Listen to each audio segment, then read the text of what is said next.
जय श्री कृष्णा। कान्हा जी सदा आप सभी के दुख दूर करें, आप सभी को सदा प्रसन्न रखें। रसपान कीजिए आज की कथा का। उम्मीद है इससे पहले का अध्याय भी आपने जरूर सुना होगा, जब भगवान ने अपनी सखी को आज्ञा दी कि जाकर वह खुद देखें कि वह कन्या इस प्रशंसा के योग्य है या नहीं, क्योंकि वह अद्वितीय अनुपम रूप और लावण्य से भरपूर थी। तब वकुल मालिका सखी देवाधिदेव भगवान को प्रणाम करके गुंजा के दाने के समान लाल रंग वाले घोड़े पर सवार हुई और उनके बताए हुए मार्ग से चल दी। रास्ते में तरह तरह के हिरन, पक्षियों और वृक्ष लताओं को देखती हुई और बार बार प्रसन्न होती हुई वह आरणी नदी के पश्चिम तट पर जा पहुंची। वह स्थान बहुत सारे वृक्षों से हरा भरा था। वहां अगस्त्येश्वर के समीप अपने लाल घोड़े से उतरकर वकुल मालिका स्नान और जलपान करके फिर नदी के तट पर ही विश्राम करने लगी। इतने में ही राजभवन से बहुत सारी स्त्रियां देवता के समीप वहां आईं। वे सब की सब पद्मावती की सखियां थीं। उन्हें देखकर वकुल मालिका उनके पास गई और इस प्रकार बोली, हे सुंदरियों, तुम सब कौन हो? तुम्हारे आभूषण और हार तो बड़े विचित्र हैं। तुम कहाँ से आई हो और इस स्थान पर तुम्हारे आने का उद्देश्य क्या है? उसकी बात सुनकर सखियों ने मंद मंद मुस्कुराते हुए कहा, हम आकाश राज की रनवास में रहने वाली स्त्रियां और महाराज की पुत्री पद्मावती की सहेलियां हैं। एक दिन राजकुमारी को आगे करके हम वन में गई थी। वहां उनके लिए फूल तोड़ती हुई सभी सखियां एक वृक्ष के नीचे जा बैठी। वहीं हमें एक सुंदर पुरुष का दर्शन हुआ। उनके श्री अंगों की कांति इंद्र नीलमणि के समान श्याम थी। उनका वक्ष स्थल लक्ष्मी जी का निवास जान पड़ता था। मुख पर मंद मंद मुस्कान की छटा छा रही थी। दोनों भुजाएं बहुत ही सुंदर, विशाल और हष्टपुष्ट थीं। कटी प्रदेश में शुद्ध पीतांबर शोभायमान था। उन्होंने एक हाथ में स्वर्णमय धनुष और दूसरे में बाण धारण कर रखा था। मस्तक पर उनके सोने का मुकुट भी चमक रहा था। वे हार और भुजबंद आदि आभूषणों से विभूषित थे। उन्हें देखकर सुवर्ण सदृश गौर वर्ण वाली हमारी कमल नयनी सखी पद्मावती सहसा बोल उठी कि देखो देखो। तब हम सब सखियां उन्हीं की ओर देखने लगी। इतने में ही वे शीघ्र ही वहां से चले गए। उनके चले जाने पर हमारी सखी पद्मावती मूर्छित हो गई। उसे उसी अवस्था में हम लोग फिर राजभवन में लेकर गईं। पुत्री की ऐसी अवस्था देखकर महाराज ने ज्योतिषियों से पूछा कि हे विप्रवर, मेरी पुत्री की ग्रह दशा का फल तो बताइए। तब बृहस्पति जी के समान विद्वान ब्राह्मण ने मन ही मन सभी ग्रहों को विचार कर कहा कि राजन, कोई उत्तम पुरुष आपकी कन्या के पास आया था। उसे ही देखकर राजकुमारी जी मूर्छित हो गई हैं। उसी के साथ पद्मावती का विवाह संबंध होगा। राजा से ऐसा कहकर ज्योतिषी जी अपने घर चले गए। तब आकाश राज ने वैदिक ब्राह्मणों को बुलाकर आदरपूर्वक कहा कि ब्राह्मणों, आप सभी देव मंदिर में जाकर वेद मंत्रों के साथ शंकर जी का महाअभिषेक कीजिए। उनको ऐसा आदेश देकर महाराज ने फिर हमें बुलाया और इस प्रकार कहा कि कन्याओं, तुम भगवान के महाअभिषेक की सामग्री जुटाओ। राजा की यह आज्ञा पाकर ही हम सब सखियां यहाँ देव मंदिर में आई हैं। हे सुभगे, अब तुम भी हमें अपना परिचय दो। कहाँ से या किस काम से तुम्हारा यहाँ आना हुआ है, या फिर यहाँ से कहीं और जाने का तुम्हारा विचार है? लगता है इस दिव्य अश्व पर आरूढ़ होकर तुम देवलोक से आई हो। सखियों के इस प्रकार पूछने पर वकुल मालिका को बड़ा हर्ष हुआ। उसने मधुर वाणी में कहा कि मैं वेंकटाचल से इस घोड़े पर सवार होकर आई हूँ और महारानी धरणी देवी से मिलना चाहती हूँ। क्या राजभवन में महारानी के दर्शन हो सकते हैं? उसकी यह बात सुनकर उन कन्याओं ने कहा, शुभे, तुम हमारे साथ धरणी देवी का दर्शन कर सकती हो। तब वकुल मालिका उन कन्याओं के साथ राजभवन में आई। उधर धरणी देवी ने अंतःपुर में जाकर अपनी पुत्री से कहा कि बेटी, मैं तुम्हारा कौन सा कार्य करूं? तुम्हें कौन प्रिय वस्तु लगती है? माता के इस प्रकार पूछने पर मनस्वी कन्या पद्मावती ने मंद स्वर में कहा, अम्बे, संसार में जो सबसे अधिक नयनाभिराम है, नयनों को सुख देने वाला है, साधु संतों के मन को भी जो परम प्रिय लगता है, ब्रह्मादि देवता भी जिसके दर्शन की इच्छा रखते हैं, जो सबसे महान और सर्वत्र व्यापक है, तेजस्वी पदार्थों में भी सबसे अधिक तेजस्वी है, देवताओं का भी देवता है, श्रेष्ठ भक्तों को ही जो इस लोक में सुलभ है और अभक्तों को जिसकी कभी प्राप्ति ही नहीं होती, उसी वस्तु में मेरा मन लग रहा है। माते, वह भक्तों को सभी कामनाएं देने वाला है। आप मेरे लिए उस वस्तु की खोज कराइए। तब धरणी देवी बोली, सुलोचने, जरा उसके भक्तों का लक्षण तो बतलाओ जिनके लिए वह इस संसार में सुलभ है। पद्मावती कहने लगी कि उनके मनोरम लक्षणों का वर्णन करती हूँ, माते सुनो। वे वेदों के स्वाध्याय में तत्पर होकर सदा वैदिक धर्म का अनुष्ठान करते हैं, सत्य बोलते हैं, दूसरों के दोषों को कभी नहीं देखते, पराई निंदा से सदा दूर रहते हैं, दूसरों के धन का अपहरण नहीं करते। पराई स्त्री चाहे कितनी ही सुंदर क्यों ना हो, वे न तो उनकी याद करते हैं, ना ही उनकी ओर देखते हैं, और ना ही कभी उनका स्पर्श ही करते हैं। ऐसे सदाचारी महात्माओं को ही आप वैष्णव जानिए, जो सब प्राणियों के प्रति दया भाव से युक्त होकर सबके हित में लगे रहते हैं और देवेश्वर श्री विष्णु के गुणों का गान करते हैं। उनको निश्चय ही भगवान का भक्त समझो। जिस किसी वस्तु से जो संतुष्ट रहते, अपनी ही स्त्री के प्रति अनुराग रखते, राग भय और क्रोध से सदा दूर रहते हैं, उन पुरुषों को आप भगवान विष्णु का भक्त जानो। जो ऐसे लक्षणों से युक्त हैं, वे ही वैष्णव माने गए हैं, और ऐसे सदाचारी भक्तों को ही उन परमात्मा की प्राप्ति होती है। उन्हीं परमेश्वर में माते मेरा प्रेम हो गया है। मेरा मन बस उन्हीं से मिलना चाहता है। माँ, भगवान विष्णु के सिवा मुझे कोई और दूसरी वस्तु की इच्छा ही नहीं है। मैं बस भगवान श्याम सुंदर विष्णु का ही स्मरण करती रहती हूँ। उन्हीं के हरि अच्युत आदि नाम लिया करती हूँ और उन्हीं के सहारे ये जीवन धारण कर रही हूँ। इसलिए जिस प्रकार भी किसी भी तरह उनसे संबंध हो सके, वैसा कोई उपाय सोचिए। माता से ऐसा कहकर दयनीय दशा को पहुंची हुई कमल के समान मुख वाली पद्मावती चुप हो गई। पुत्री की यह बातें सुनकर धरणी देवी ये सोचने लगी कि भगवान विष्णु अब कैसे प्रसन्न होंगे। उसी समय अगस्तेश्वर की पूजा करके पूर्वोक्त कन्याएं वकुल मालिका के साथ धरणी देवी का दर्शन करने के लिए आईं। महारानी धरणी ने घर पर पधारे हुए ब्राह्मणों को उत्तम भोजन देकर उनका स्वागत सत्कार करके वस्त्र और आभूषणों सहित पर्याप्त दक्षिणा दी और अपने मनोरथ की सिद्धि के लिए आशीर्वाद लेकर ससम्मान उन सभी को विदा कर दिया। उसके बाद वहां आई हुई मनस्विनी कन्याओं से पूछा, बताओ यह श्रेष्ठ कन्या कौन है? तुम लोगों से इसका साथ कहाँ हुआ है? और इस राजभवन में ये किस लिए आई है? मुझे तो ये कोई पूजनीय देवी लग रही है। तब कन्याएं बोल पड़ी कि महारानी जी, ये देवी वास्तव में दिव्यांगना है और किसी कार्य से ही आपके पास आई है। देवालय में भगवान शंकर के पास ही हम लोगों से ये मिली है। हमारे पूछने पर इसने बताया कि मैं पूजनीय महारानी जी से मिलने आई हूँ। तब हमने कहा कि तो तुम हमारे साथ चलो, हम महारानी जी की दासियां हैं और अभी राजमहल में ले चलेंगी। इसी प्रकार यह आपके पास आई है। अब आप ही पूछ लीजिए कि इनके आने का उद्देश्य क्या है।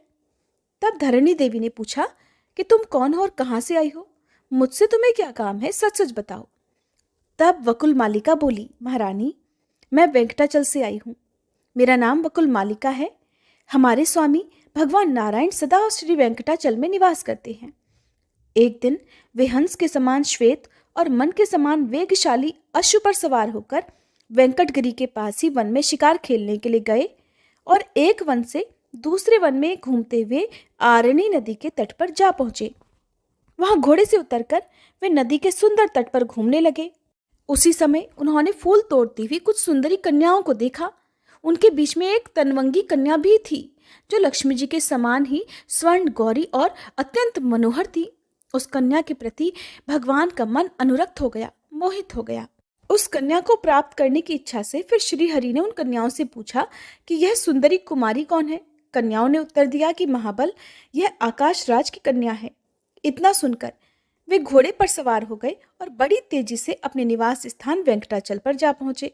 वहां स्वामी पुष्करणी के किनारे अपने धाम में प्रवेश करके भगवान ने मुझे बुलाया और इस प्रकार कहा कि सखी वकुल मालिके, तुम आकाश राज के नगर में जाकर महाराज के अंतःपुर में प्रवेश करो और महारानी धरणी से मिलकर कुशल प्रश्न पूछने के बाद उनकी सुंदरी पुत्री पद्मालया को मेरे लिए मांग लो और राजा का मनोभाव जानकर, उनकी जो भी इच्छा हो वो जानकर शीघ्र ही लौटकर आ जाओ।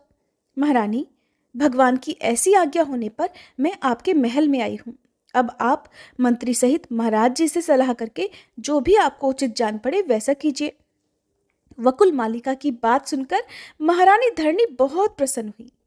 उन्होंने आकाश राज को बुलाया और पद्मालया के पास जाकर मंत्रियों के बीच में उसकी कही हुई सारी बातें कह सुनाई। सुनकर राजा भी अत्यंत प्रसन्न हुए और मंत्रियों तथा पुरोहितों से बोले कि मेरी पुत्री पद्मालया दिव्य रूप वाली अयोनिजा कन्या है। उसके लिए वेंकटाचल निवासी देवाधिदेव भगवान नारायण ने याचना की है। आज तो मेरा मनोरथ पूर्ण हो गया। बताइए आप लोगों की क्या राय है। महाराज का उत्तम वचन सुनकर सभी मंत्री प्रसन्न मन से बोले, राजन, यदि ऐसी बात है तो हम सब लोग तो कृतार्थ हो गए। इस संबंध से आपका यह कुल सबसे उन्नत होगा। आपकी अनुपम कन्या साक्षात भगवती लक्ष्मी जी के साथ आनंद पूर्वक रहेगी। आप इसे देवाधिदेव शारंग धनुषधारी परमात्मा श्री विष्णु को समर्पित कीजिए। यह शोभामय वसंत ऋतु है। इसमें इस शुभ कार्य का अनुष्ठान शीघ्र ही कर डालना चाहिए। बृहस्पति जी को बुलाकर आप बस विवाह के लिए लगन निश्चित करें। इसके बाद बहुत अच्छा कहकर आकाश राज ने देवलोक से बृहस्पति जी को बुलाया और वर कन्या के विवाह के लिए लगन पूछा। हे ब्राह्मण, कन्या का जन्म नक्षत्र मृगशिरा है और वर का श्रवण, इसलिए इन दोनों के विवाह संबंध का विचार कीजिए। तब बृहस्पति जी कहने लगे कि वर और कन्या दोनों के सुख की वृद्धि के लिए ज्योतिषियों ने उत्तरा फाल्गुनी नक्षत्र को सर्वश्रेष्ठ माना है। इसलिए वैशाख मास के उत्तरा फाल्गुनी नक्षत्र में दोनों का ही विधि पूर्वक विवाह कार्य संपन्न किया जाए। ये सुनकर राजा ने बृहस्पति जी को पूजा करके उन्हें विदा कर दिया और भगवान की दूती से कहा, अर्थात सखी से कहा, शुभे, तुम भगवान के निवास स्थान को जाओ और देवाधिदेव नारायण से कहो कि वैशाख मास में ये मंगल कार्य संपन्न होगा। आप वैवाहिक मंगलाचार संपन्न करके यहाँ पधारें। इसके बाद देवी का प्रिय करने वाली शुक रूपी दूत को वकुल मालिका के साथ भेजकर आकाश राज ने अपने पुत्र को वायु, इंद्र आदि देवताओं के बुलाने के कार्य में नियुक्त कर दिया। साथ ही विश्वकर्मा जी को बुलाकर अपने नगर की सजावट के काम में लगाया। विश्वकर्मा जी ने पल भर में ही अपना कार्य पूरा कर दिया। उधर वकुल मालिका अश्व पर सवार होकर शुक के साथ प्रस्थान कर गई और वेंकटाचल पर पहुंचकर देवालय के समीप घोड़े से नीचे उतरी। फिर शुक को अपने साथ लेकर मंदिर के भीतर गई। वहां सुंदर नेत्रों वाले भगवान नारायण को लक्ष्मी जी के साथ रत्न सिंहासन पर विराजमान देखकर प्रणाम करके प्रसन्नता पूर्वक बोली कि प्रभु, वहां का कार्य तो मैंने पूरा कर लिया। उधर से मांगलिक वार्ता करने के लिए ही ये शुक यहाँ मेरे साथ आया हुआ है। तब भगवान की आज्ञा पाकर शुक ने उन्हें प्रणाम किया और इस प्रकार कहा, हे माधव, भूमि कन्या पद्मावती ने आपके पास ये संदेश भेजा है कि मुझे स्वीकार कीजिए। रमापते मैं आपके ही नाम लेती हूँ, आपके ही स्वरूप का सदा स्मरण करती हूँ। हे मधुसूदन, आपकी प्रसन्नता के लिए ही मैं सब कार्य करती हूँ। मेरे इस काम में पिता और माता की भी सहमति है, इसलिए हे देवेश, मुझ पर कृपा करके मुझे स्वीकार कीजिए। शुक का यह प्रिय वचन सुनकर श्री हरि कहने लगे कि शुक, जाओ और पद्मालया से इस प्रकार कहो कि देवी, श्री नारायण देव ने कहा है कि मैं देवताओं को साथ लेकर मंगलमय विवाह कार्य संपन्न करने के लिए अवश्य आऊंगा। भगवान का ये वचन सुनकर और प्रसाद रूप से उनकी दी हुई वनमाला लेकर वह शुक शीघ्र ही आकाश राज की कन्या के पास लौट गया। उसने कस्तूरी की सुगंध से युक्त वह तुलसी माला राजकुमारी को देकर प्रणाम किया और भगवान का शुभ संदेश भी कह सुनाया। सुनकर उस प्रसाद माला को हाथ में लेकर पद्मालया ने उसे मस्तक पर चढ़ा लिया और भगवान के आगमन की प्रतीक्षा करती हुई योग्य आभूषण धारण कर लिए। आकाश राज ने भी आनंद मगन होकर चंद्रदेव को बुलाकर आदरपूर्वक कहा, हे राजन, आप नाना प्रकार का सरस भोजन तैयार कीजिए जो भगवान विष्णु के भोग में आने योग्य हो। उत्तम से उत्तम अन्न की व्यवस्था होनी चाहिए। इस प्रकार प्रबंध करके भगवान के आने की प्रतीक्षा करते हुए आकाश राज बहुत ही प्रसन्न मन से राजसभा में बैठे हुए थे। इसके बाद देवाधिदेव भगवान नारायण ने भी लक्ष्मी जी को बुलाकर कहा, हे कल्याणी, अपनी सखियों को आज्ञा दो और वैवाहिक कार्य संपन्न करो। भगवान का ये आदेश सुनकर लक्ष्मी देवी ने सखियों को बुलाया और सभी को आवश्यक कार्य करने की आज्ञा दी। तब प्रीति देवी ने सुगंधित तेल लिया, श्रुति देवी रेशमी वस्त्र लेकर भगवान के समीप खड़ी हुई, स्मृति भी तरह तरह के आभूषण लेकर प्रसन्नता पूर्वक उपस्थित हुई। धृति ने दर्पण हाथ में लिया, शांति ने कस्तूरी को प्रस्तुत किया, लज्जा देवी यक्ष कर्दम लेकर भगवान के सामने खड़ी हुई। यक्ष कर्दम अर्थात कपूर, अगर, कस्तूरी और कंकोल से बनी हुई अंगराग सामग्री को यक्षकर्दम कहते हैं। कीर्ति ने सोने का पट्ट और रत्नमय मुकुट हाथ में लिया। शची ने छत्र लगाया। सरस्वती देवी चंवर डुलाने लगी। गौरी देवी ने दूसरा चंवर हाथ में ले लिया। विजया और जया पंखा झलने लगी। इस प्रकार सभी देवियों को वहां उपस्थित देखकर लक्ष्मी देवी ने शीघ्रतापूर्वक उठकर सुगंधित तेल हाथ में लिया और भगवान के मस्तक से लेकर सभी अंगों में उसे लगाकर सुगंधित चूर्ण से उपटन किया। इस प्रकार श्री नारायण देव के सभी अंगों को भली भांति मलकर आकाश गंगा आदि तीर्थों से भरकर लाए हुए 100 स्वर्णमय कलश मंगवाए और उनमें से एक एक को लेकर उसके जल से भगवान का अभिषेक किया। इसके बाद सुनहरे रंग के सुगंध युक्त चंदन से भगवान के अंग में लेप लगाया।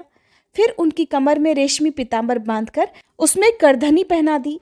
मस्तक पर मुकुट रखा और अन्यान्य आभूषणों से भी विभिन्न अंगों को विभूषित कर दिया। उनकी सभी अंगुलियों में लक्ष्मी जी ने दिव्य सोने की अंगूठियां पहना दी। इसके बाद धृति देवी ने भगवान के समीप जाकर दर्पण दिखाया। दर्पण देखकर देवादिदेव विष्णु ने स्वयं ही ऊर्ध्व पुंड्र धारण किया। इसके बाद वे लक्ष्मी जी के साथ गरुड़ पर आरूढ़ हो गए। इसी समय श्री ब्रह्मा, महादेव जी, इंद्र, वरुण, यम और कुबेर उनकी सेवा में उपस्थित हुए।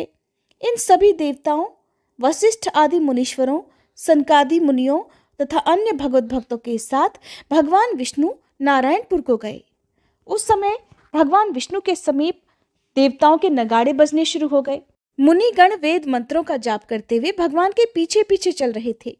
भगवान के साथ सभी देवता और विश्वक्सेन आदि पार्षद चल रहे थे। वकुलमाला आदि सखियां रथों में बैठकर गईं। इस प्रकार भगवान ने बारात लेकर आकाश राज के सजे सजाए नगर में प्रवेश किया। आकाश राज ने देखा कि भगवान आ गए और पुत्री पद्मावती भी ऐरावत पर बैठकर समस्त पुरी की परिक्रमा करके गोपुर द्वार पर आ पहुंची हैं। तब वे वरवधु को साथ लेकर भाई बंधुओं के साथ भगवान का दर्शन करते हुए उठकर खड़े हो गए। भगवान ने अपने कंठ में पड़ी हुई माला हाथ में लेकर पद्मालया के गले में डाल दी और पद्मालया ने बेला के फूलों का गजरा लेकर भगवान के कंठ में पहना दिया। ऐसा करके वे दोनों ही सवारी से उतर गए और थोड़ी देर पीढ़े पर खड़े होने के बाद सुंदर गृह में प्रवेश किया। उनके साथ ब्रह्मादि देवताओं का समुदाय भी था। ब्रह्मा जी ने अंकुरारोपण द्वारा मंगल सूत्र बंधन से लेकर लाज होम तक की सभी वैवाहिक विधि संपन्न कराई। फिर व्रत पालन की आज्ञा लेकर पद्मालया और श्री हरि ने पृथक पृथक शयन किया। पुनः चौथे दिन चतुर्थी कर्म आदि सारे कार्य पूरे करके चतुर्मुख ब्रह्मा जी ने आकाश राज की अनुमति लेकर दोनों देवियों के साथ भगवान को गरुड़ पर बिठा दिया और देवताओं के साथ वहां से चलने की तैयारी की। तब आकाश राज ने इंद्रादि देवताओं के साथ अपनी पुत्री और दामाद का प्रिय करने के लिए सोने की कढ़ाई में अगहनी के चावल, मूंग से भरे हुए अनेकों पात्र और सैकड़ों घी के घड़े उपहार में दिए। हजारों घड़े दूध और दही से भरे हुए अनेकों बर्तन, आम, केला और नारियल के दिव्य फल, आंवले, कुष्मांड, राज कदली के फल, कटहल, बिजौरा, नींबू, शक्कर से भरे हुए घड़े, सोना, मणि, मोती, करोड़ों रेशमी वस्त्र, हजारों दास दासी, करोड़ों गाय, हंस और चंद्रमा के समान सफेद रंग के 10,000 घोड़े और सदा उन्मत्त रहने वाले 100 से अधिक ऊंचे ऊंचे हाथी, ये सारी वस्तुएं भगवान विष्णु को भेंट करके आकाशराज उनके आगे खड़े हो गए।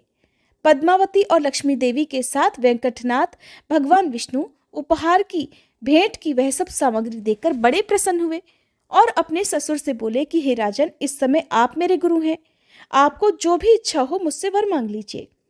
भगवान की ये बात सुनकर आकाशराज कहने लगे कि देव, इस संसार में आपकी अनन्य सेवा ही मेरे द्वारा होती रहे, मेरा मन आपके चरणार बिंदों में रमता रहे और आप में मेरी निरंतर भक्ति बनी रहे, बस मुझे इतना सा ही वरदान दीजिए। श्री भगवान बोले, हे राजन, आपने जो कुछ कहा है वह सब पूर्ण होगा। इसके बाद ब्रह्मादि देवताओं ने और शुक आदि मुनिगणों ने भगवान पुरुषोत्तम की स्तुति की। फिर ब्रह्मादि सभी देवताओं का यथा योग्य सत्कार करके श्री हरि ने उन्हें स्वर्गलोक में जाने के लिए प्रसन्नतापूर्वक आज्ञा दे दी। उन सब के चले जाने पर भगवान नारायण स्वामी पुष्करिणी के तट पर लक्ष्मी देवी और पद्मावती के साथ अपने दिव्य धाम में रहने लगे। जय श्री कृष्णा। आज की कथा समाप्त हुई। उम्मीद है ये वीडियो आपको पसंद